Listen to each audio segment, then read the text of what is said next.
Well, Bilderberg assumed that name in 1954 at their first meeting as Bilderberg at the Bilderberg Hotel. It's a little bit like Shakespeare's As You Like It. They say to Shakespeare, what do you want to call this book? And he says, As You Like It, meaning whatever you want to call it. And they thought it was dictation, so one of his plays is called As You Like It, and the title has nothing to do with the play. So that's how the Bilderberg came by their name. Now, they had been meeting for half a century. The moneyed class had been meeting. But they decided they have to meet systematically every year, well planned in advance, in addition to maybe other smaller meetings throughout the year.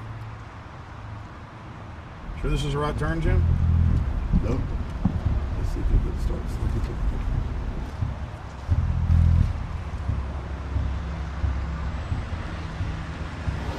This is the global government. They are setting the world agenda.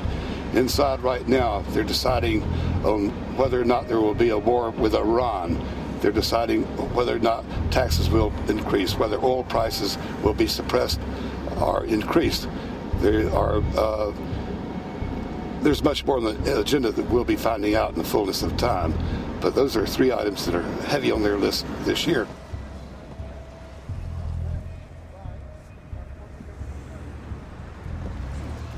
This is Jim Tucker, ladies and gentlemen. Yes. 27 years covering these crooks. Mr. Tucker, pleasure to meet you. The media said he was crazy, it didn't exist. Now we forced him.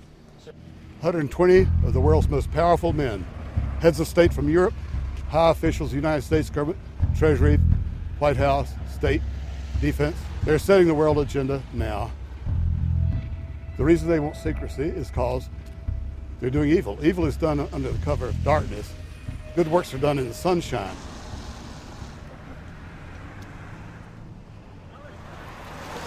Hi, how you doing? Good. Get off the property, please. Well, Jim has some questions for you. I need you to move off the property, please. Okay. Private property. Sure. It's a public sidewalk. Oh, yeah, we are cooperating. Thank you. Right onto the sidewalk. Yeah, there's no implication that we aren't cooperating. Right onto the sidewalk and stay there, please. Sure, yeah, thank you. Great. Jim has some questions for you. Again, I need you to stay right on the sidewalk. Yeah. Thank you very much. We actually checked with the city. The property line's actually right here. Also, That's good. Property line's actually right here.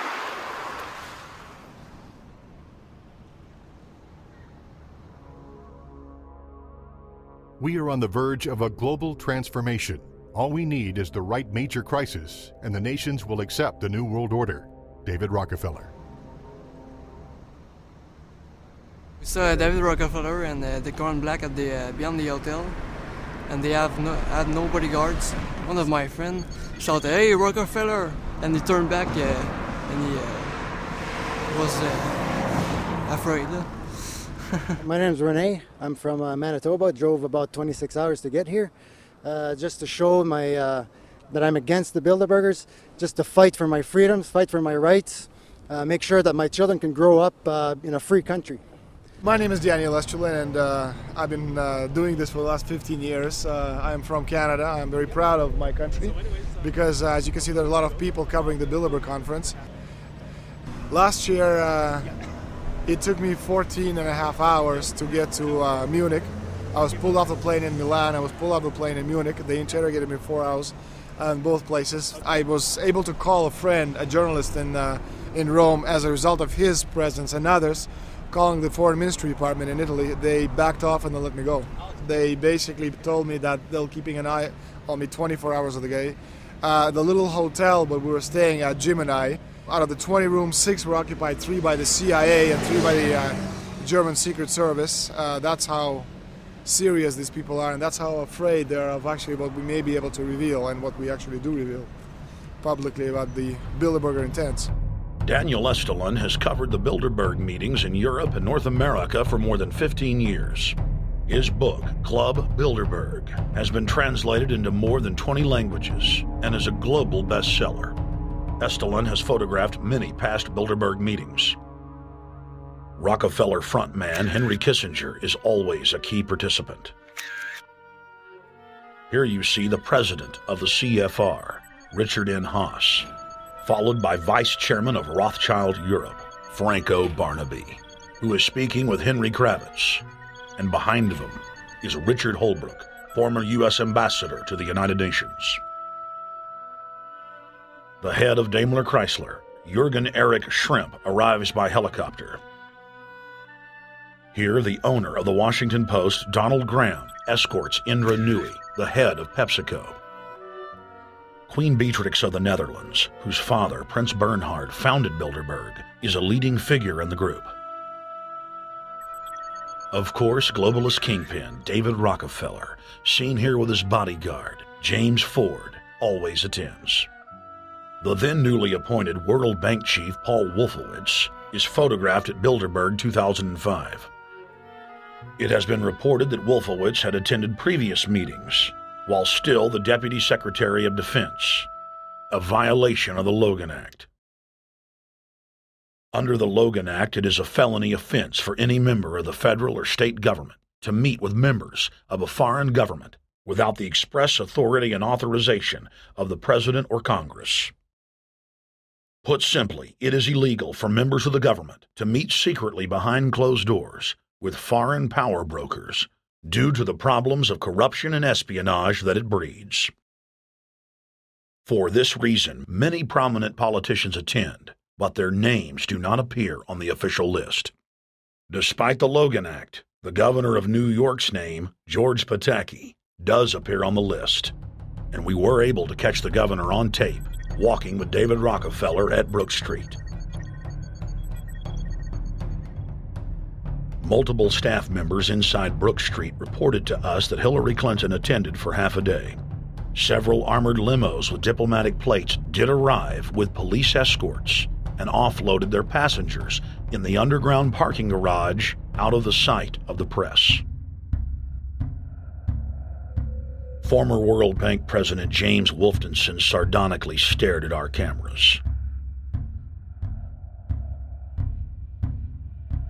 They're upset about the fact that they're being exposed.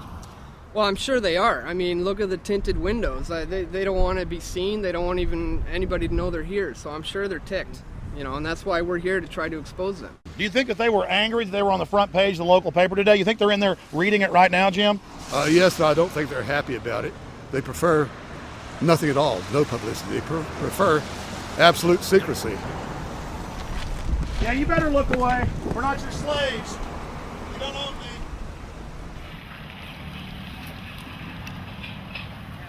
Did you get a list of the attendees and everything, or not? No, I've asked for one under a slight variation of my name, and I don't know if I'll get it or not.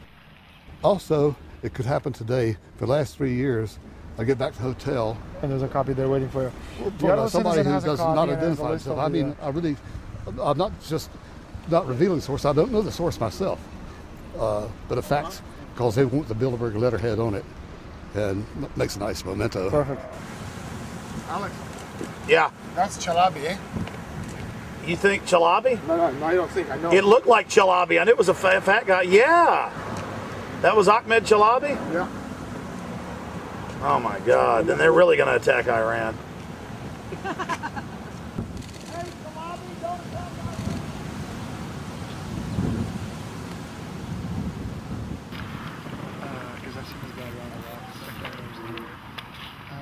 This guy is too for our president. I have it. It's S, A, Scandinavia. Adrian Woolrich, Maria Monti. Over the last couple of years, they've been reeling with the amount of leakage that they've been experiencing, so it's getting harder and harder. But again, it will never get too hard for us because of the sources that we have inside are top-notch sources. People who are actually working for them, the Secret Service, the second layer, people in the Bilderbergers, the clerks, the administrative office, they're there. They are our eyes and ears, and every time there's something out, we always get the information. That's Francisco Pinto Balsamao. I think that's the Queen. It's the Queen.